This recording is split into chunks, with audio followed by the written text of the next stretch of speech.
بسم اللہ الرحمن الرحیم، السلام علیکم۔ آپ دیکھ رہے ہیں اختلاف، میں ہوں آپ کا میزبان غلام دستگیر۔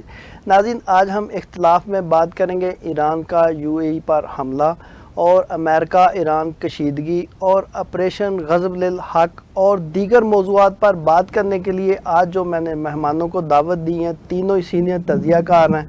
ظہیر الدین بابر صاحب ہیں سینئر تجزیہ کار، چودھری خادم علی مانڈا صاحب سینئر تجزیہ کار اور خواجہ متین سینئر تجزیہ کار۔ آپ تینوں مہمانوں کو پروگرام میں خوش آمدید کہتا ہوں۔ خواجہ متین صاحب، آپ سے سٹارٹ کرتے ہیں۔ ایران نے UAE پر حملہ کیا، اس کی کیا وجہ تھی اور آپ کیا کہیں گے؟ جی دیکھیں، ایران جو ہے وہ اگر UAE پہ حملے کیوں کر رہا ہے؟ ایران اس وجہ سے حملے کر رہا ہے، یہ تو بڑا سادہ سا سوال ہے کہ اگر جو UAE کے اڈے ہیں، امریکن اڈے وہاں موجود ہیں، اور وہاں سے اگر ایران پر اٹیک ہوتے ہیں تو ایران اس پر جوابی اٹیک ان اڈوں پر کرنے کا حق رکھتا ہے۔ دیکھیے، امریکہ تک تو ایران کے میزائلوں کی رسائی نہیں ہے، وہاں تک نہیں مار کر سکتے، لیکن جو ان کے مفادات مشرق وسطیٰ میں اس خطے میں موجود ہیں تو اس پر تو اٹیک کرنا ان کا فرض عین ہے۔ وہ تو جواب دے رہا ہے، جہاں سے اس کا حملہ ہو رہا ہے، جہاں سے پتھر ان کے گھر میں آ رہا ہے تو جوابی پتھر ان کے گھر میں جائے گا۔ اور اگر آپ حال ہی میں ہونے والے جو ڈرونز اٹیک ہوئے ہیں، ایک جو وہ بندرگاہ ہے اس کے اوپر جو آئل کی تنصیبات ہیں اس پر جو ڈرون اٹیک ہوا ہے، اس والے سے تو انکار ابھی تک ایران جو ہے وہ ابھی تک انکاری ہے کہ ہم نے یہ اٹیک نہیں کیا ہے۔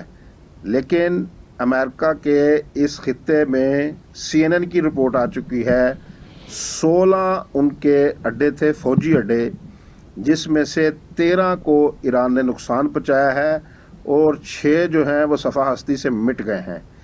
UAE کا کردار آپ دیکھ لیجئے کہ وہ ایرانی حملوں کا نشانہ کیوں بنتا ہے۔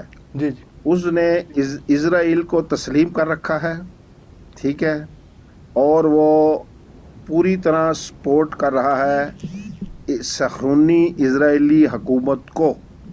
آپ نے دیکھا کہ اس جنگ کے دوران ہی جو دفاعی نظام ہے اسرائیل کا، آئرن ڈوم جسے کہتے ہیں، وہ اس جنگ کے دوران اس کی بیٹریاں UAE میں منتقل کی۔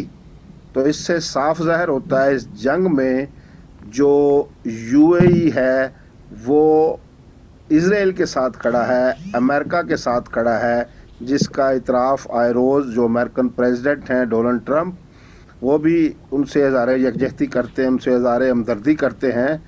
تو UAE نے نظر ثانی کرنی ہے اپنے عمل پر اور اپنے رویے پر کہ وہ کہاں تک جو صہیونی حکومت کا اس نے ساتھ دینا ہے۔ جب تسلیم ہی کر لیا گیا کہ یہودی ریاست کو، صہیونی ریاست کو، تو اب تو کھل کر سامنے آ گیا UAE کہ وہ الائی ہے، صہیونی ریاست کا الائی بن گیا ہے۔ تو جو اس کا الائی ہوگا اسرائیل کا، تو وہ تو ایران کا کھلا دشمن ہے۔ تو اس میں کوئی سائنس نہیں ہے، کوئی اچنبے کی بات نہیں ہے۔ اگر اس نے مزید اس طرح کی ریشہ دوانیاں جاری رکھیں UAE نے، تو میں دیکھ رہا ہوں کہ اگلے دنوں میں آپ UAE پر مزید حملے دیکھیں گے۔ اگر اس نے اپنا دیکھے، سعودی عرب بھی ہے، کویت بھی ہے، قطر بھی ہے۔ قطر نے کہہ دیا بھی ہمارے اڈے جو ہیں وہ استعمال نہیں ہوں گے، تو اس پر تو دوبارہ اٹیک نہیں کیا ایران نے۔ کویت نے بھی کہہ دیا کہ ہمارے جو اڈے ہیں وہ ایران کے خلاف استعمال نہیں ہوں گے، تو اس پر بھی دوبارہ اٹیک ایران نہیں کر رہا۔ تو جو صہیونی ریاست کا تحفظ کرے گا، ایران اس پر جوابی حملے کرنے کا حق محفوظ رکھتا ہے اور وہ حملے کر بھی رہا ہے۔